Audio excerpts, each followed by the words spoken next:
Madame la Présidente, mes chers collègues, le Conseil de l'Europe se prépare à son deuxième exercice biannuel pour 2014-2015. Le secrétaire général du Conseil de l'Europe, M. Thorbjørn Jagland, n'a pas encore défini ses priorités sur le programme et le budget de ces 2 prochaines années. Néanmoins, un certain nombre de paramètres nous sont déjà connus. Dans le document, vous trouverez donc d'une façon plus détaillée les quelques points que je voulais soulever cet après-midi en présence de Mme Bateni Dragoni, secrétaire générale adjointe, et de Monsieur l'ambassadeur de Lituanie, président du groupe de rapporteurs des délégués des ministres sur le programme, le budget et l'administration, que je salue courtoisement et que je remercie de leur présence. Le contexte économique et financier très difficile que vivent nos États aura certainement des répercussions sur le budget futur du Conseil de l'Europe. Premièrement, nous avons la volonté d'un grand nombre de délégations gouvernementales de stabiliser, voire de réduire leur contribution financière au Conseil de l'Europe. Elles militent donc pour que le budget du Conseil soit basé sur une croissance zéro en termes nominaux, c'est-à-dire sans prendre en compte l'inflation.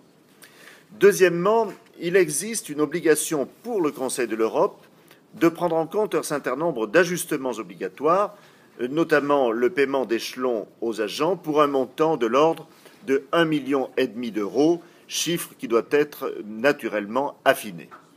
Troisièmement, il y a la question du gel des salaires des agents du Conseil de l'Europe au niveau de celui de 2013, ainsi que le devoir pour l'organisation de prévoir une provision pour recours contentieux au cas où des agents en activité et ou pensionnés de l'organisation contesteraient cette décision devant le tribunal administratif. Le gel du budget de l'organisation et des salaires au niveau de 2013 nécessitera tout de même certains arbitrages budgétaires en interne pour couvrir l'augmentation mécanique de ces ajustements obligatoires. C'est pourquoi il est important de connaître avec une certaine précision le montant nécessaire à cette couverture des besoins. Un autre point important concerne la part des dépenses de personnel dans le budget global. Le secrétaire général du Conseil de l'Europe s'est engagé à les diminuer.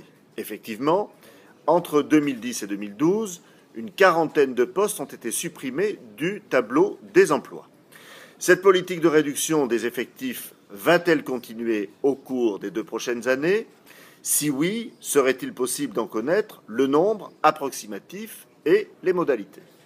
Au cours de ces 3 dernières années, tout un ensemble de réformes ont été entreprises sous l'impulsion de M. Jagland pour revitaliser le Conseil de l'Europe et lui donner un nouvel élan politique pour les années à venir.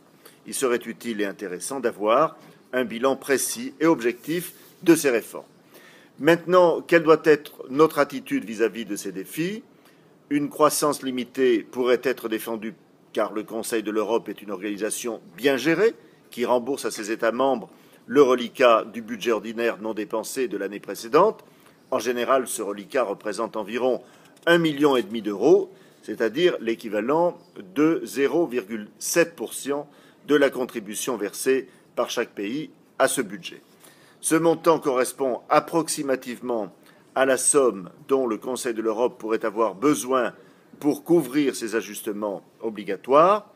Dernier point, la solution à nos difficultés ne pourrait-elle pas venir de l'accroissement d'autres sources de financement, c'est-à-dire de contributions volontaires de gouvernements, d'institutions publiques et privées, ou alors d'autres partenaires? Le Conseil de l'Europe bénéficie de ressources extra-budgétaires en provenance de la Commission européenne, de gouvernements et d'institutions publiques et privées pour des montants de l'ordre de 35 millions d'euros par an. La question est maintenant de savoir si l'application d'une croissance zéro en termes nominaux ne serait pas dommageable pour le Conseil de l'Europe, c'est-à-dire de devoir limiter le champ d'intervention du Conseil de l'Europe à un nombre trop limité de secteurs opérationnels et de réduire, voire de supprimer, ce qui ne serait pas considéré comme essentiel. Je vous remercie.